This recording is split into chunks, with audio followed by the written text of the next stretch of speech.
Ciao, everybody. Welcome back to the Bianconeri Zone. My name is Julian Gennady, and it is another live at 5. Today is Friday, November 11th, 2022. For those who pay their respects, it is Remembrance Day. So, for all those people, or Veterans Day, or whatever you guys call it, it's pretty much to symbolize the world wars back in the day. What we're doing today is I'm just going to do an overview on stats, how we stack up this year. I'm going to do a Q&A, so I'll be answering anybody's questions throughout the video pretty much whenever you guys ask them, and if I think they're pertinent to the conversation. But other than that, yeah, we're just going to do a breakdown of stats and how we've done this so far this season, and asking the age-old question, are we on a hot streak? Because that's what's on the thumbnail, and that's what everyone seems to be caring about. But before you do that, like the video, as you can see. This says, did you like the video yet? You better have. I see 6 likes already, so that's good. And only 3 watching, so that's fine as well. Before we get into all the statistical analysis, I'm going to put the question out there. Let me just type it in there. Are we on a hot streak? Or is this just a blip? Jockey Bro saying on time, what the hell? Hey, listen, when I'm hosting and I'm running the show, I'm always on time. I think you have to know that by now. Justin is always late because he has his producing in the background stuff. Ali's always late because I don't even know why. He's always early with me behind the scenes, but then we always start late for some reason. Anyways, that's not the point. So yeah, let's get into it. As we all know, last 5 games since the Milan debacle, where we lost 2-0 and we looked atrocious. It's not looked the best, but the results are coming in. The results are coming in. We are 5 wins, no draws, no losses, 9 goals for, 0 against. I think everyone knows that stat by now. Funny enough, we climbed this table to 4th place now, but Napoli's just kept up. They've won 5 on the bounce as well, at least. So we haven't gained any ground on Napoli, but we obviously gained ground on every other team in Serie A because they're all dropping points left, right, and center.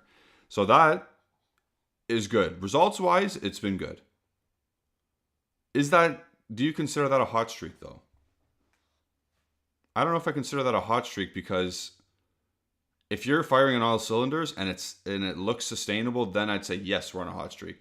We are just lucky at the moment. Yesterday, against Verona, we were lucky. Hi, Jeff. How's it going?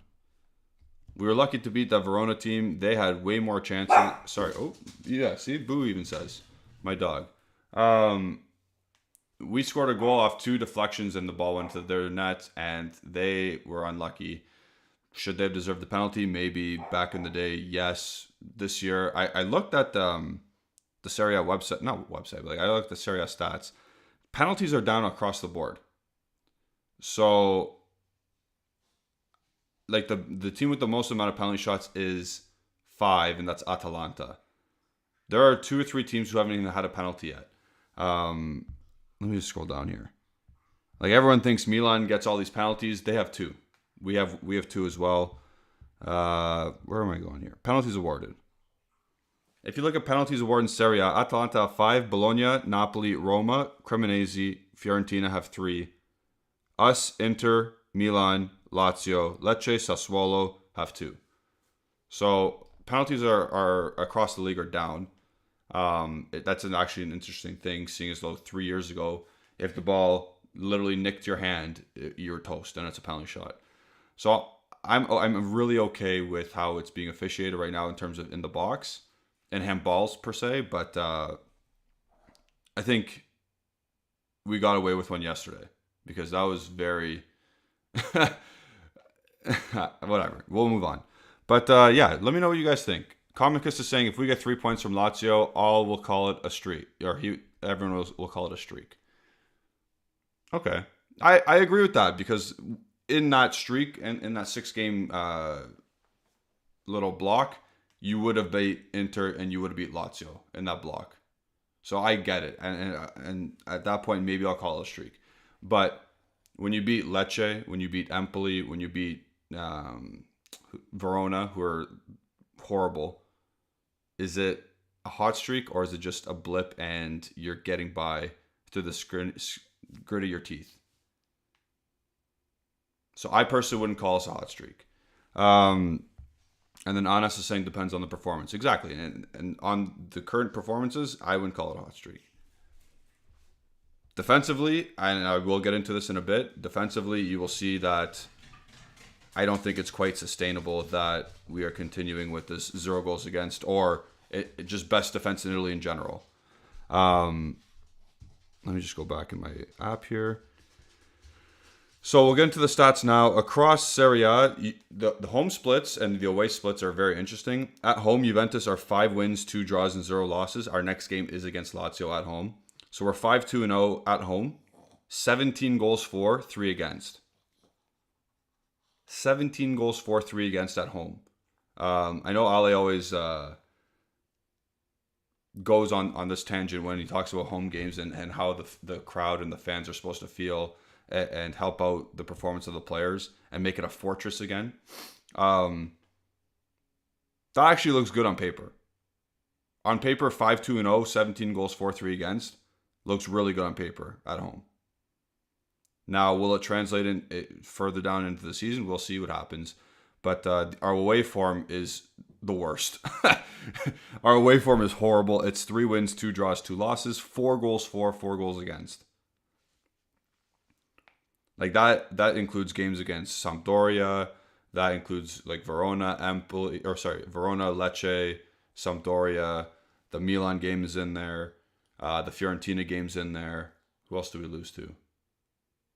I forget who we lost in Serie A. It was Milan and someone else. Oh, Monza. The Monza game as well. So our road or away form is absolutely horrendous. 4 goals for in 7 games away.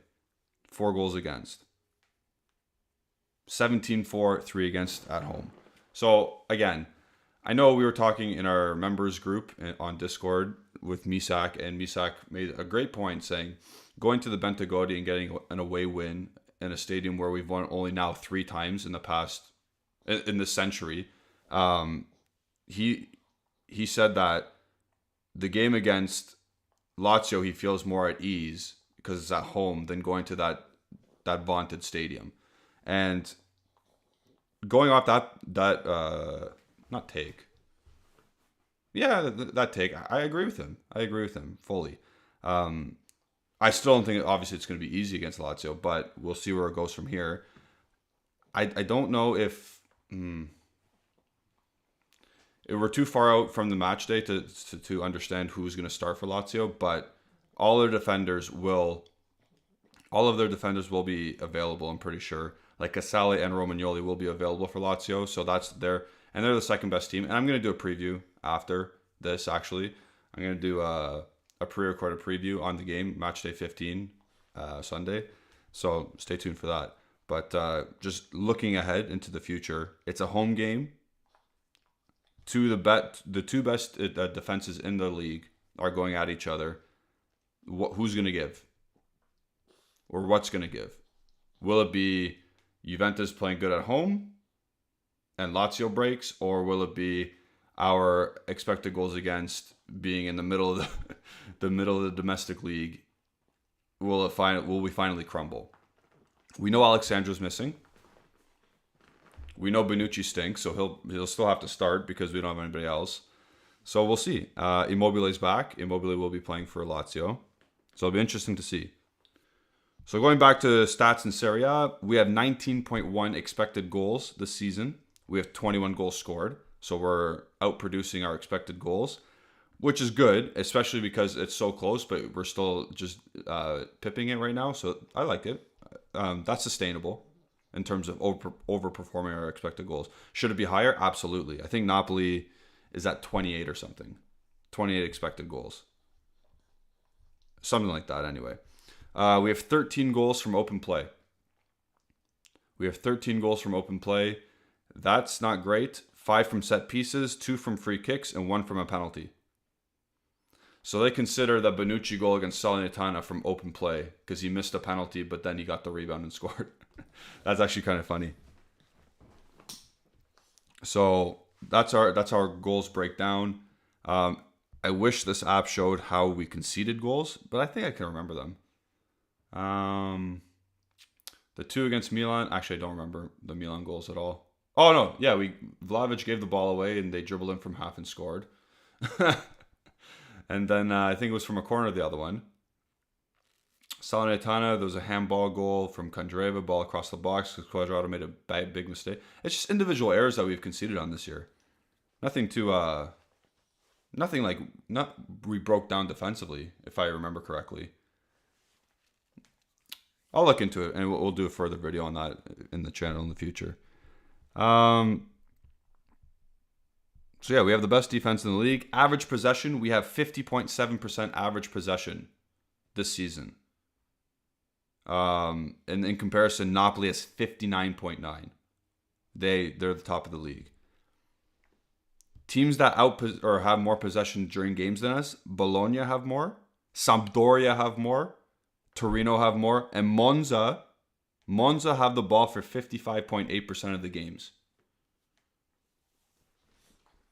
Obviously, we know that possession doesn't mean everything, but the more technical ability you have on the ball, the more chances you have of creating goal opportunities, and the more chances you have of scoring. If you have technical midfielders in midfield, like Fagioli, like Locatelli, and you have a destroyer like Rabiot, you've seen that, I'm not necessarily saying it works, but you can win the ball and dominate in midfield. You can win the ball and give it to players that you hope can allow you to create chances. So those 3 in midfield are giving the ball right now to Kostic and Cuadrado, and two players up front, either whether it's Milik, Keane, Moretti, Di Maria right now. I haven't been able to say this, I don't think, yet on a live since I've watched the Verona game or at all. But our team speed is horrendous. We have no players that have the ability to take on their man or get in behind opposing defenses. Kostic can't beat his man. Or if he does, it's 1 out of 10 times. Cuadrado used to be able to 7 out of 10 times. Now it's 2 max. We don't have, like, Illing Jr., if we recall, I know it's been a couple weeks now since he's played, but Illing Jr., as soon as he got the ball, he was direct and beat people. He beat defenders. Chiesa hasn't had the ability to do that yet because he's had cameos and he's been basically a center forward. Di Maria's doing that from a central position as well right now since he's come back. But we do not have players right now who can beat their man one-on-one on the flanks. So when these guys in midfield, like Rabiot, like Locatelli, like Fagioli, they pick up the ball and they give it to Cuadrado or to Kostic, it's usually coming backwards, back at them. Or Kostic is getting the ball and crossing it in to nobody or to somebody. Or Cuadrado's getting the ball out wide and he goes backwards. Or we lose the ball because he sucks. So I think that's a major issue or major faux pas that we have in our squad, that as soon as people are back and ready to rock in terms of their injuries, I think we can, we're going to have to expect more exciting football because we'll get players in advantageous positions. We'll get Illing Jr. going at people. We'll get Chiesa going at people. We might get Di Maria going at people in the final third because I don't think he has it anymore to pick the ball up from half and go. I think if he's in a final third scenario, he can beat people and wriggle his way out of situations. But Chiesa, Illing Jr., those are players that can beat their man. Not much else, though. And Chiesa is really the only one who can get him behind defenses because if Illing Jr. is playing, he's not playing left wing. He's playing left wing back or in a midfield 5.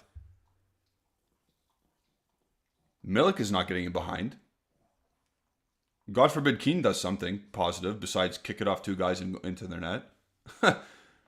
So, and the sad thing about Keane is he has the speed to get in behind defenders. He just never makes those runs. Usually you think Milik would come short and come collect the ball and Keane goes behind. You'd think in a double forward scenario formation you'd have that. But they don't.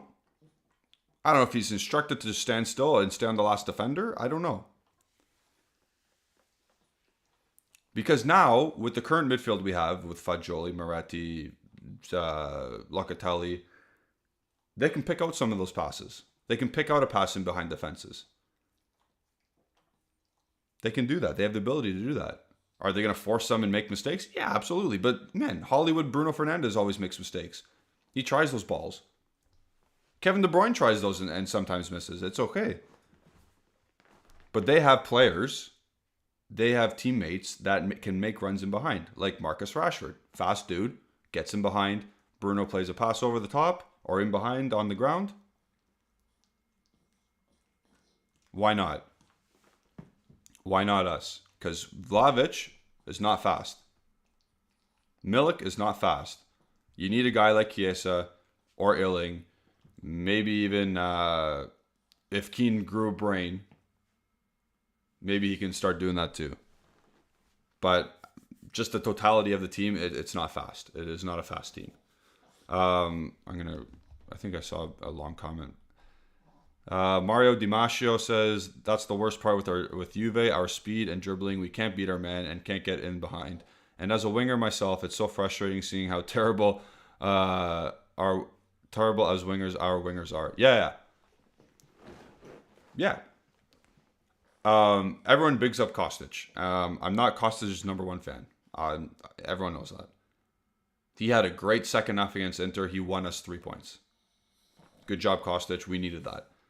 But during this 5-game, or actually since the game before PSG, whatever, it's been 4 games or so, and I'm including the Champions League, where he's been ass.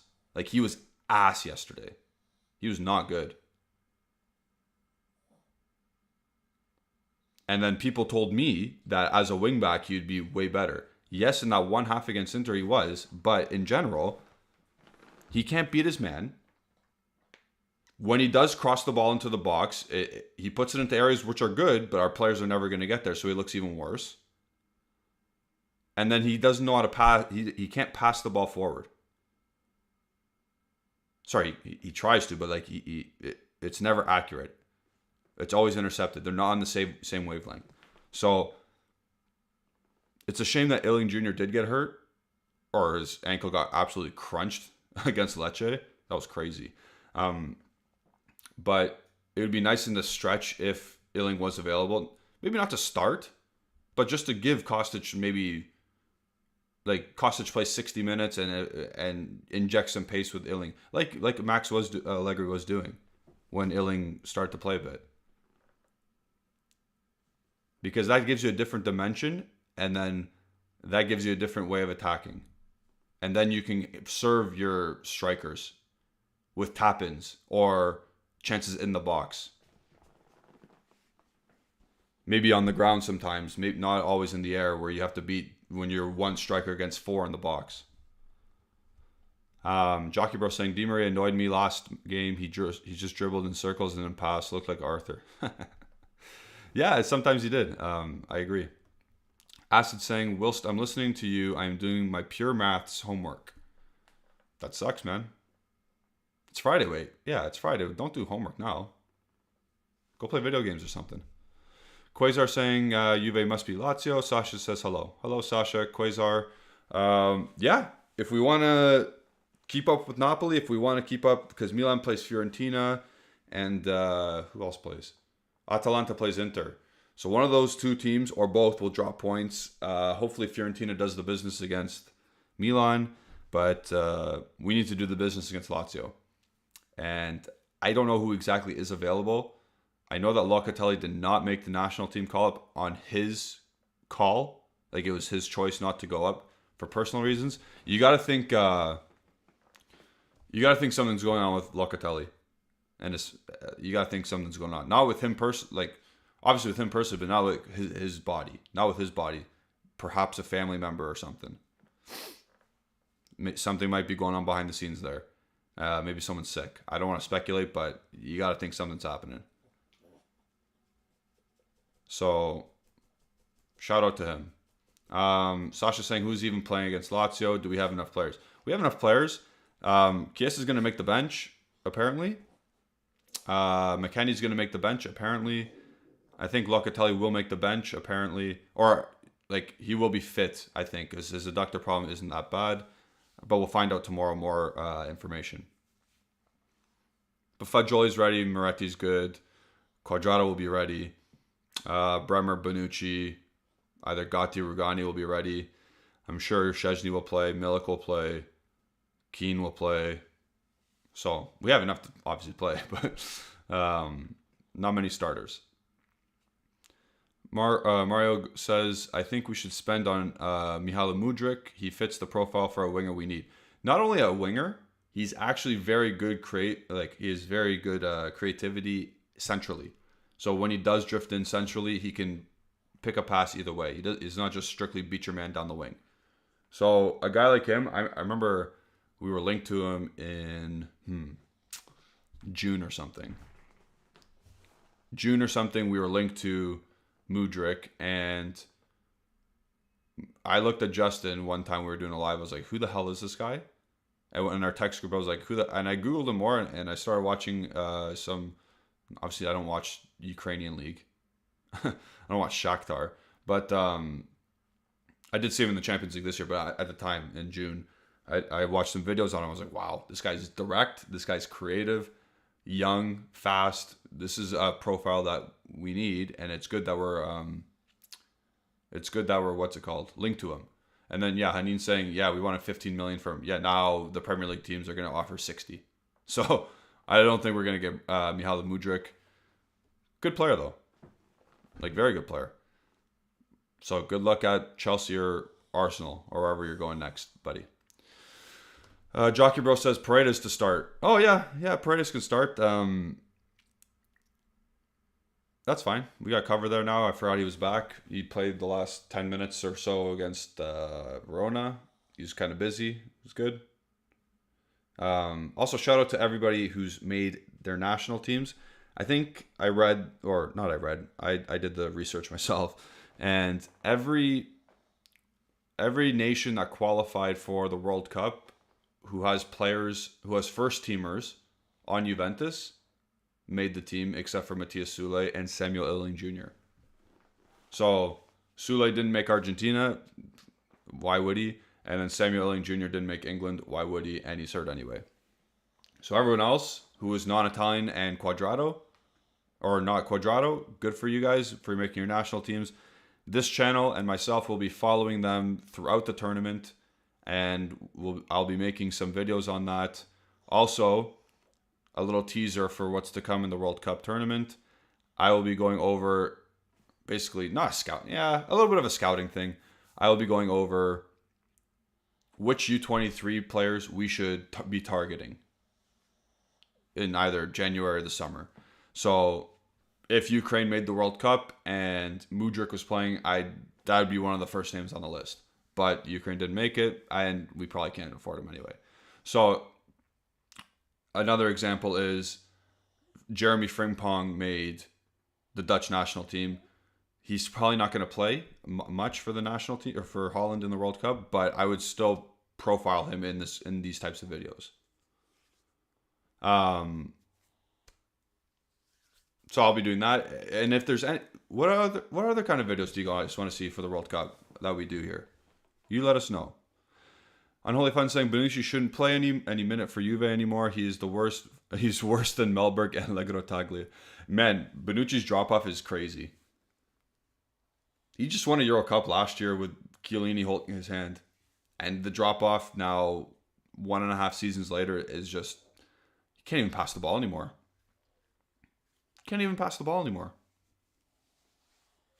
It's a shame. Hanin saying look out for fullbacks, and Mario saying I'm supporting Serbia since Italy. Yeah, I'm going for Canada. Canada first for me in the World Cup, and then once Canada's out, which might be after 3 games, I'm gonna be supporting any Juventus player that's left in the tournament. So France, Brazil, Argentina, Serbia, Poland. Is that it? I think that's it. Oh, USA. I don't care if we don't like McKennie. He's a Juventus player, and I know USA is not going to win anyway. But And I know they're an arch rival of Canada, but I'm just going to go for Juventus players. Anas is saying, do watch along for Canada games. The first game I'm not going to because I'm going to be with my friends watching it. The second game, second game's on the 20th. That's a Sunday. No, I'm not going to do that. Maybe the third game against Morocco, I'll do a watch along. Maybe the third game against Morocco. I know we might be out by then, but I don't really care. I'll still do a watch along.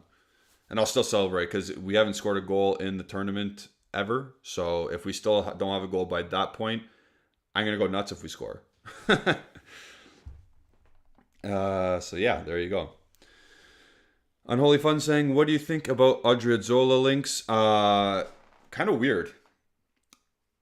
Not out of nowhere because there's been hints of them in the past, but he's a fullback. He's a right fullback. He played for Fiorentina last year. He's currently back at Real Madrid. He's not played a minute yet, or he's not played a lot at least for Real Madrid. He's 26. Why do we want him? I get that we don't have many players in that position anyway. Danilo's going to transition to a center back. Cuadrado stinks. I get that. But what's Odriozola going to do?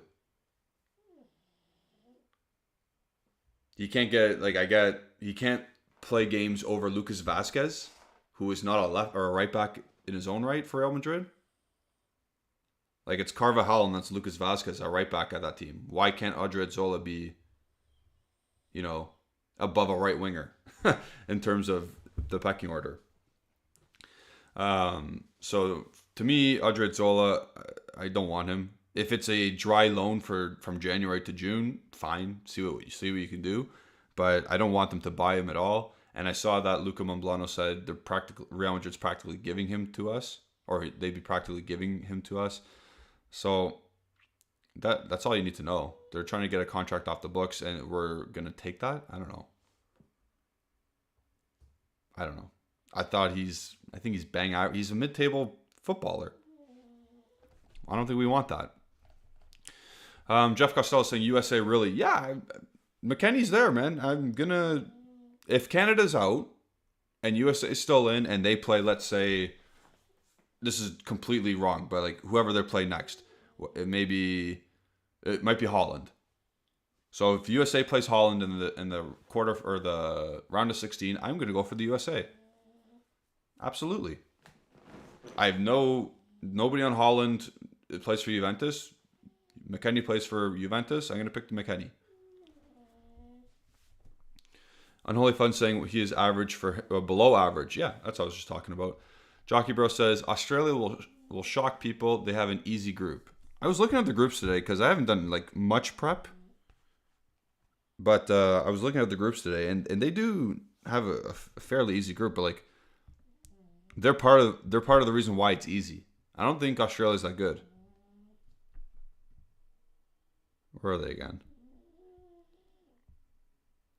Oh, I missed them. Where are they? Like, France is obviously the best. Denmark is a really good team, but Tunisia does stink. Sasha says, you've never scored a goal. I don't know what you mean, Sasha. What do you mean I've never scored a goal? Mario says, I think Davies and David, they could be good. Oh, for Canada? Yeah. Best case scenario for Canada, I might make a preview for Canada and drop it. But for Canada, the best case scenario is against Belgium, you run up against really old Belgian defenders and you just counter them the whole game with Davies, David, and Buchanan, hopefully. Hopefully they create something and score some goals. And that's what you're going to have to do against Croatia as well. You just got to sit back, let those three midfielders for Croatia dictate play. Not so close to your box, and then take your chances when they come. And against Morocco, that's the most even game. Haneen saying we're looking for a Cuadrado sub when we should look for someone to bench him. Yeah, you're right. Going back to the Odriozola thing, Odriozola is not going to start over Cuadrado in Allegri's eyes. We need someone who's a starter, especially if you're going to play a 3-5-2 going forward at this point. And if you do end up playing in a back four again. Cuadrado shouldn't be playing anyway. Jockey Bro going back on Odriozola says should be a loan with option. I don't think I think just a dry loan and see what happens. Not even an option. Because maybe that makes Odriozola say, hey, if I do well here, and he kicks it up a gear. I don't know. But Ass is saying, what do you think should be the priorities in our winter transfers window? I think our priority is to get rid of McKennie. I just said I'm going to support USA, but try and get some money from McKennie's sale. Get coverage at right wing back, and I understand I just said no to Odriozola, but someone better, please. So that position for sure. And a center back. Absolutely a center back. Because we can't go back into the season with fixtures coming thick and fast with Bonucci as your third choice center back. Like Danilo is the second best center back on the team now. That's crazy. Like, that's crazy. We need center backs. Unholy Fun says Forza Serbia. Okay. Jeff Costello says Australia will play against us, Tunisia. I can guarantee they'll lose. Okay. Australia without Volpato are finished. And Sasha says the Canada team in the World Cup I was talking about. Oh, yeah. So 0 goals. Yeah, we've never scored a goal in the World Cup. We only made one appearance, 1986. Was not good. Was not good. This time around, we have actually some firepower. So I think a goal will be coming. I don't know against who, but I think a goal will be coming. Knock on wood, at least. Jeff Costello saying, Julian, some respect for my country's national team, please. I know you're Tunisian. I'm going to go to the squad right now. I'll tell you how many players I know.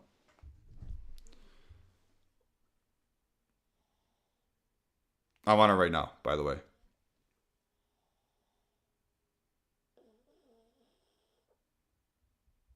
Hannibal Mabry, Manchester United player. Oh, I do also know... No, I don't know this guy. So I know Hannibal Mabry, who's probably not even going to play. Oh, I know Wabi Kazri, because he scored a couple goals of the Euro or the last World Cup. And he plays in France, I believe. So I know Kazri, and I know Mabry.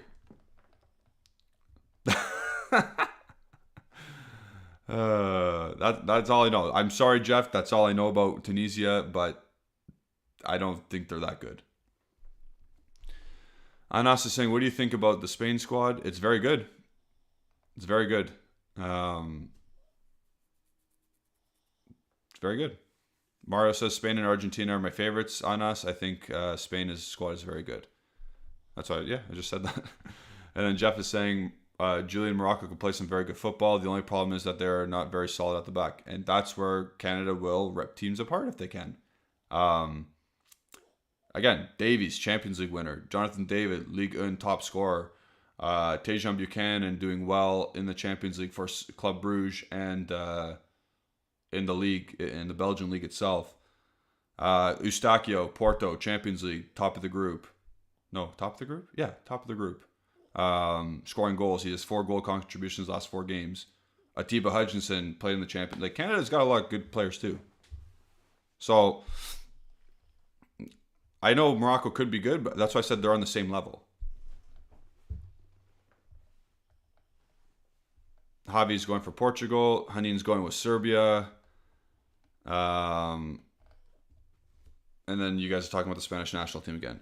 Maybe we'll do a World Cup preview on, let's see, when does the tournament start? The 20th?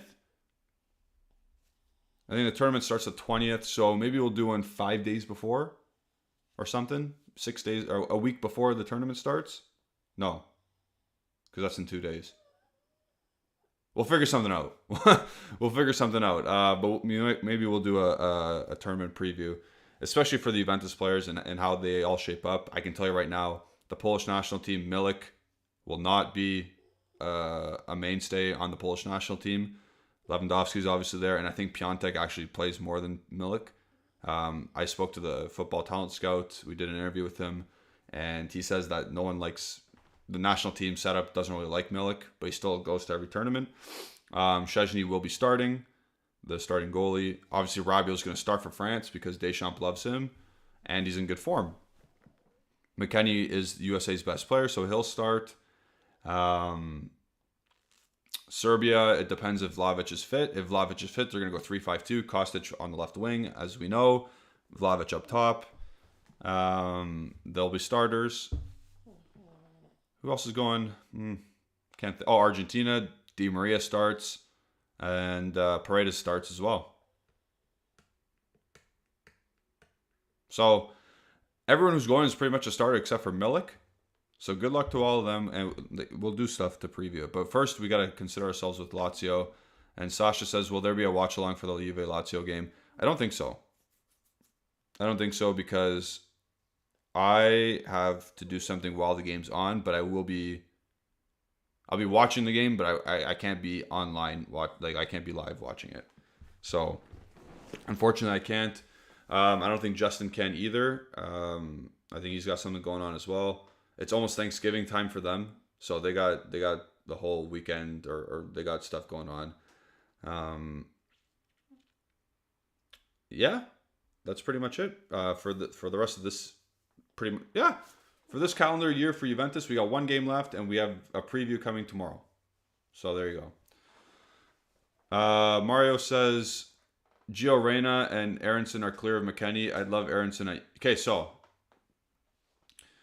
what I mean by McKennie is the best player on USA because he is the most experienced and he provides the most for that team. Aronson, the Leeds player that Mario's talking about, I like him a lot. He's busy and he runs forever and he fits Leeds to a T. I don't think that he'll be like... how do I want to say this? Because I think he's a good player. I like him. But I don't think he'll be quite good enough to shine at this World Cup. I know he scored against Canada the first game in the World Cup qualifying. It was a tap-in. He's always dangerous, but I went to the game against Canada. I went to the Canada-USA game last January, the World Cup qualifier, and he was non-existent. So sometimes he does that, and you can see in the Premier League as well. When he's on, he's quick and he's brilliant, but when he's not on, he's not good. He's not good. Haneen's asking, do you think Bremer, Danilo, and Sandro start? I think Danilo and Sandro do start because Danilo's competition for right back is Dani Alves. Dani Alves plays in Mexico. Dani Alves is 38 years old, 39 maybe, and I think he's there for vibes. And Alexandro is starting because Alex Telles sucks.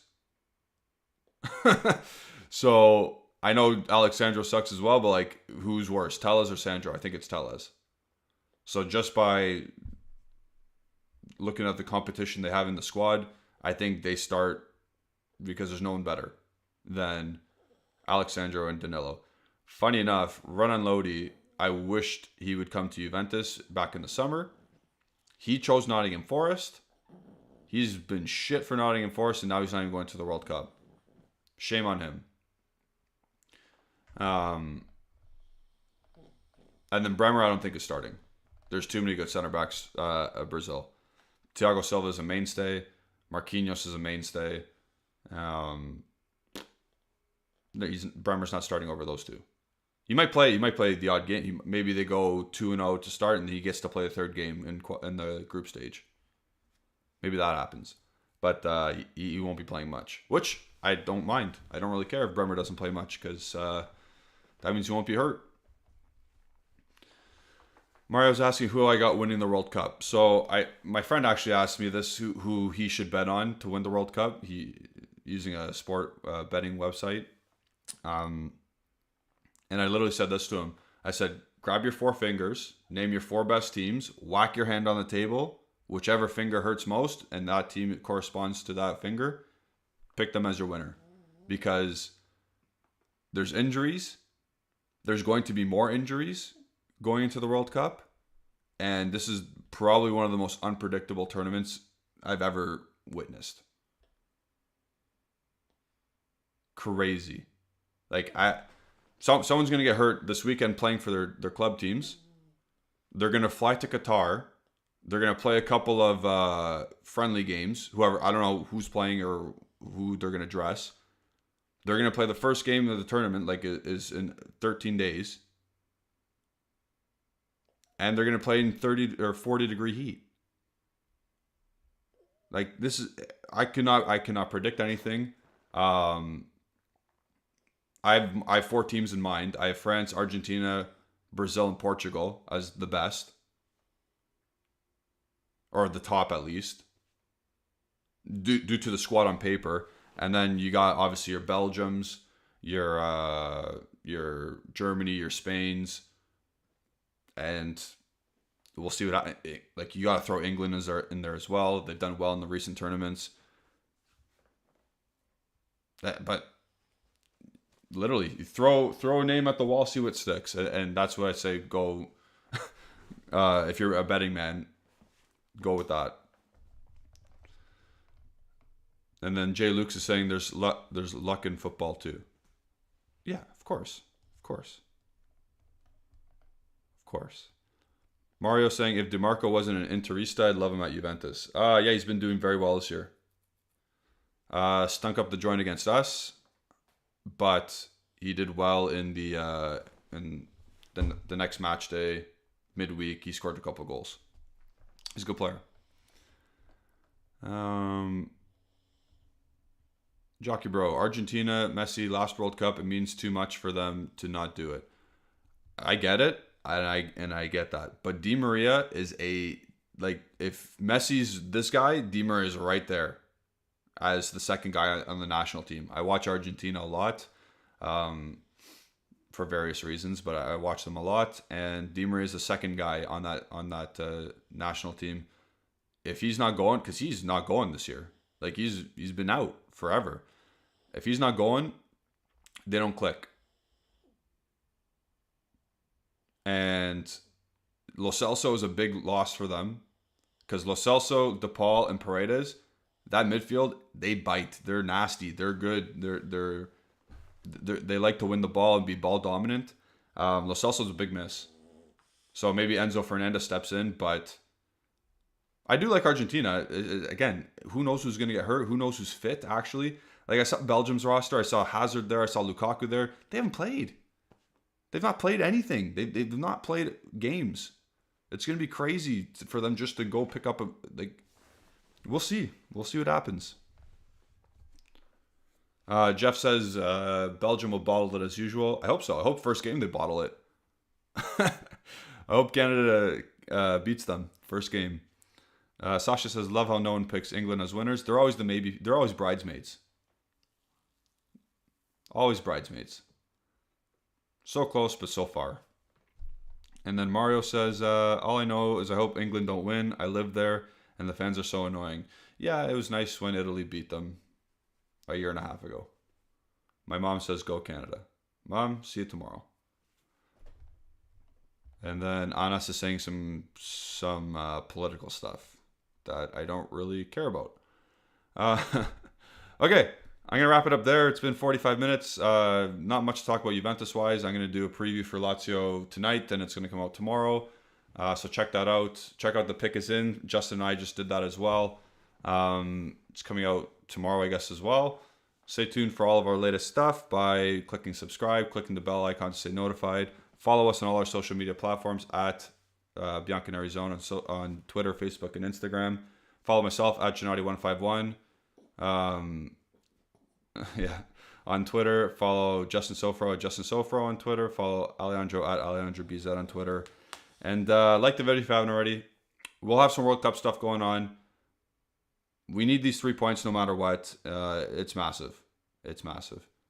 Ciao, everybody. We'll see you next time.